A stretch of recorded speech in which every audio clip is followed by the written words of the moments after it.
Lilith, a assassina de crianças. As antigas lendas a respeito da relação de Lilith com as crianças mostram uma progressão. Citação. A partir do momento em que apareceu, ela dirigiu-se aos querubins, que têm os pequenos rostos de ternas crianças, e desejou unir-se a eles e ser um deles, e não estava disposta a afastar-se deles. Mas o Senhor, abençoado seja, separou-a deles e fez com que fosse para baixo. Ele a repreendeu e lançou-a às profundezas do mar, onde ela permaneceu até o momento em que Adão e sua mulher pecaram. Então o Senhor, abençoado seja, tirou-a das profundezas do mar e outorgou-lhe poder sobre todas aquelas crianças, os pequenos rostos dos filhos dos homens, que estão sujeitos à punição pelos pecados de seus pais. Fim de citação. O Zohar explica que uma vez que Eva gerou Caim na imundície da serpente, ela estava sempre sujeita à punição pela serva e criada de Deus, Lilith, que poderia arrebatar-lhe suas crianças recém-nascidas. Desse modo, as filhas de Eva estão sujeitas aos dois aspectos do feminino. Existe Eva, a mãe de todos os viventes, e Lilith, o açoite punitivo de Deus, que mata as crianças. Eva é o lado do feminino instintivo que nutre a vida, enquanto Lilith é o seu lado oposto, aquele que lida com a morte.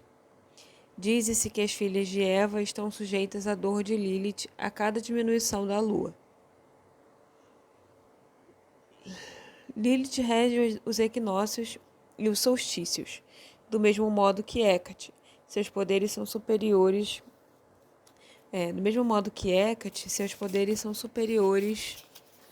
nas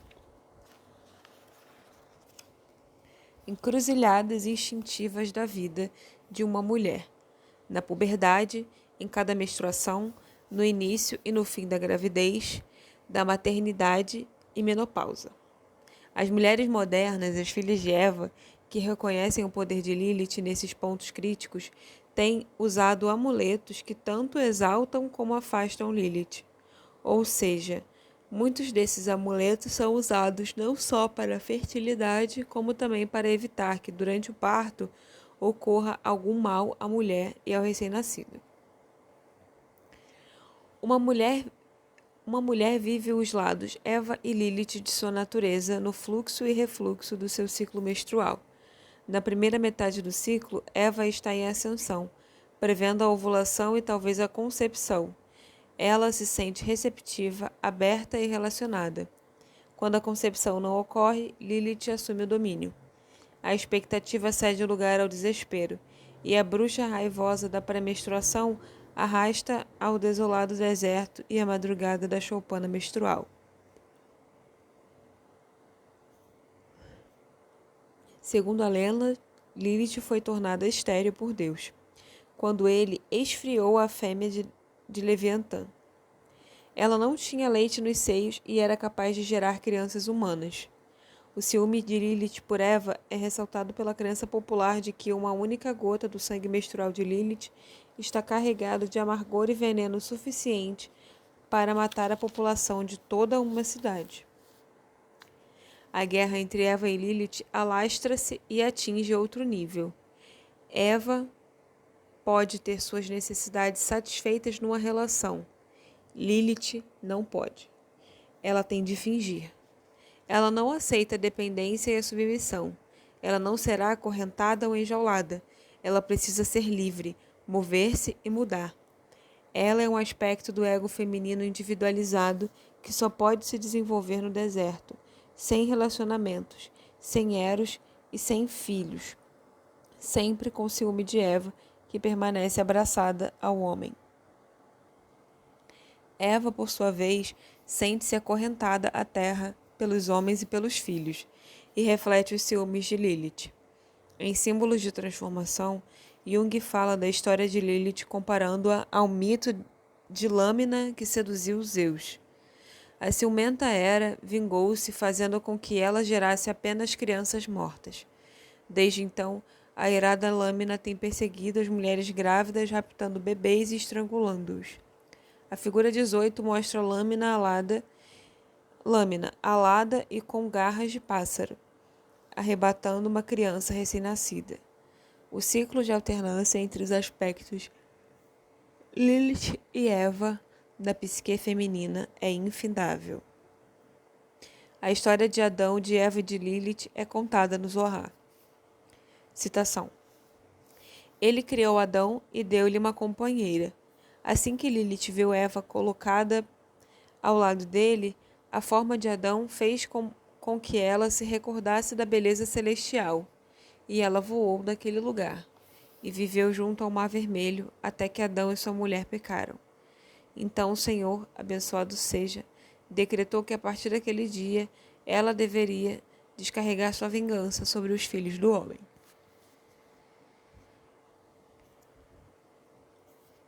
Do mesmo modo que os seres celestiais se mantêm ao lado de Deus, Eva permanece sempre ao lado de Adão. Ciclicamente, isso se observa nas mulheres que fazem aquilo que delas se espera devido a um severo juízo patriarcal, firmemente enraizado dentro delas mesmas, que decreta como faz o Zohar. Abre aspas. Pois uma mulher não desfruta de nenhuma estima, a não ser junto do marido. Fecha aspas. Ou então observa-se um comportamento de apego semelhante em mulheres que possuem uma intensa necessidade infantil de serem amadas e elogiadas por um homem ou pelo pai. Lilith, a assassina de crianças, estrangula essas necessidades infantis. As histórias de Lilith, enquanto assassina de crianças, são bastante contraditórias. Ela brinca com os bebês enquanto estão adormecidos, fazendo-os sonhar e sorrir. Recomenda-se bater de leve no nariz do bebê para despertá-lo e afastar o espírito de Lilith. É ela quem entrelaça os cabelos na nuca dos bebês enquanto brinca com eles, fazendo-lhes cócegas e provocando-lhes o riso e prazer. No entanto, é Lilith quem também provoca epilepsia, estrangulamento e morte nos bebês nascidos na impureza. As forças de Eva, mãe de todos os viventes, e de Lilith, espírito da noite e do ar, evidenciam-se no conflito das mulheres entre, de um lado, dar à luz e cuidar dos filhos, e de outro, entre a necessidade de gerar e de nutrir ideias e obras. As mulheres que combinam maternidade e carreira profissional se envolvem no ato contínuo de malabarismo, que requer sincronia e equilíbrio. À medida que tenta dar conta das necessidades de seus filhos, de seu trabalho e de si mesma, a mulher pode, inesperadamente, sentir-se invadida pelo furor assassino de Lilith. Aí tem uma nota. Embora os noticiários muitas vezes falem de mulheres que matam seus filhos quando separadas dos maridos, e as mulheres com frequência sentem esse impulso assassino, o único romance que conheço onde essas fantasias são francamente narradas é The Fire Dwellers, de Margaret Laurence. Por outro lado, um fio vermelho, um amuleto contra Lilith, aparece misteriosamente em Disturbance in the Field, de Lynn Sharon Schwartz, quando uma mulher sofre uma depressão após o parto e não consegue retornar à sua carreira musical. Isso ocorre, na maioria das vezes, quando a própria mãe não está conseguindo arcar com seus deveres de mãe, ou seja, quando está cansada, machucada ou doente, ou quando o lado Lilith de sua natureza sofre a ameaça de ser acorrentado ou enjaulado pelas necessidades dos outros ou pelos conceitos patriarcais. Ânimos. Aqui, uma filha de Eva, atacada pelo seu apego infantil aos ideais patriarcais de anjo na casa, encontra a salvação no ódio mortal de Lilith pelas crianças. Citação. Descobri que precisava travar uma batalha com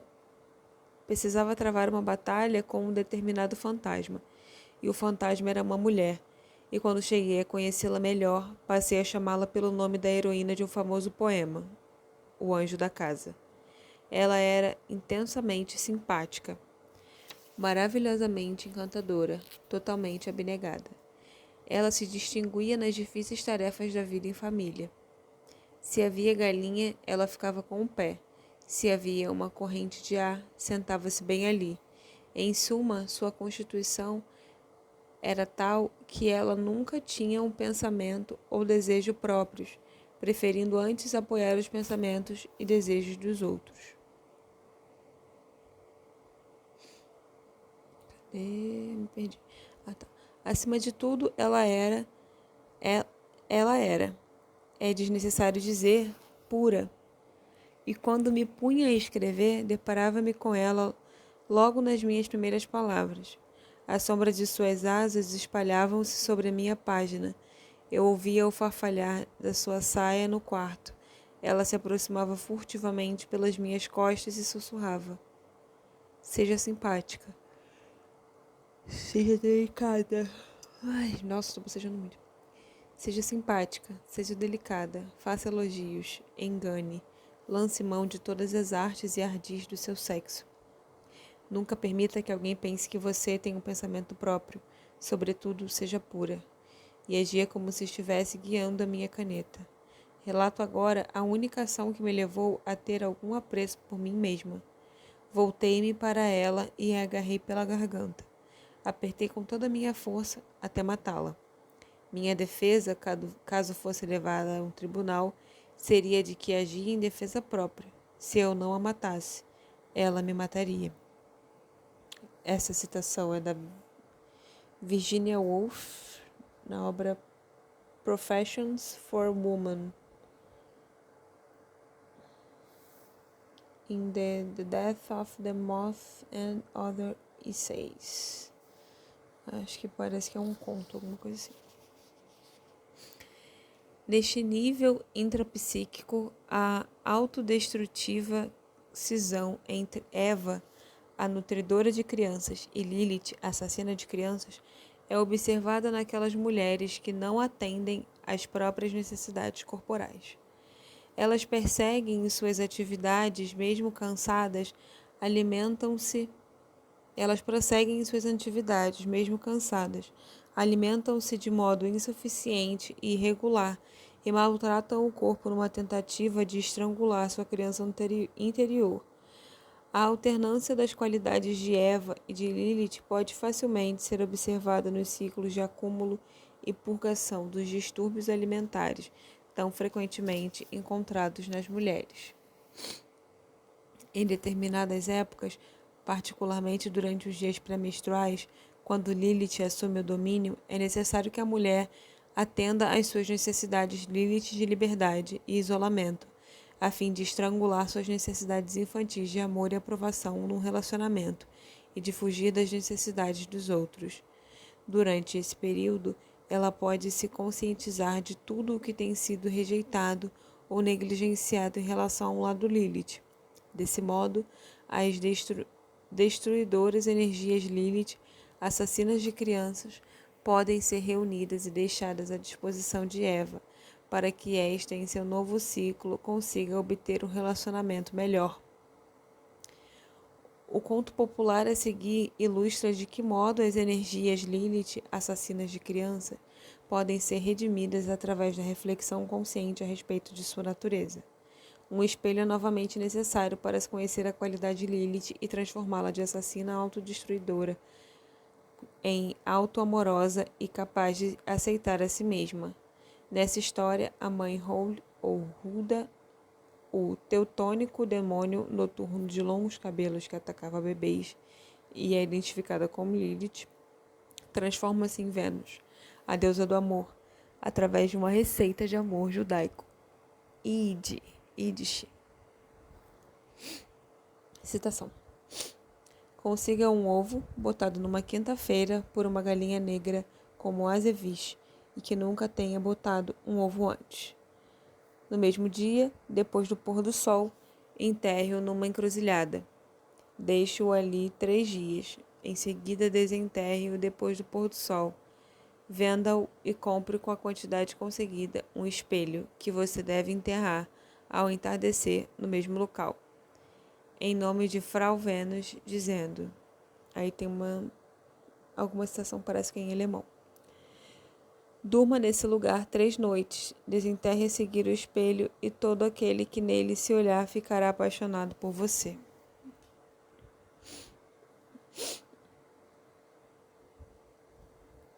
Para se tornar consciente da profunda cisão no feminino entre Lilith, a assassina de crianças, e Eva, a amante de crianças, a mulher precisa estar vinculada a si mesma num nível corpóreo básico e instintivo.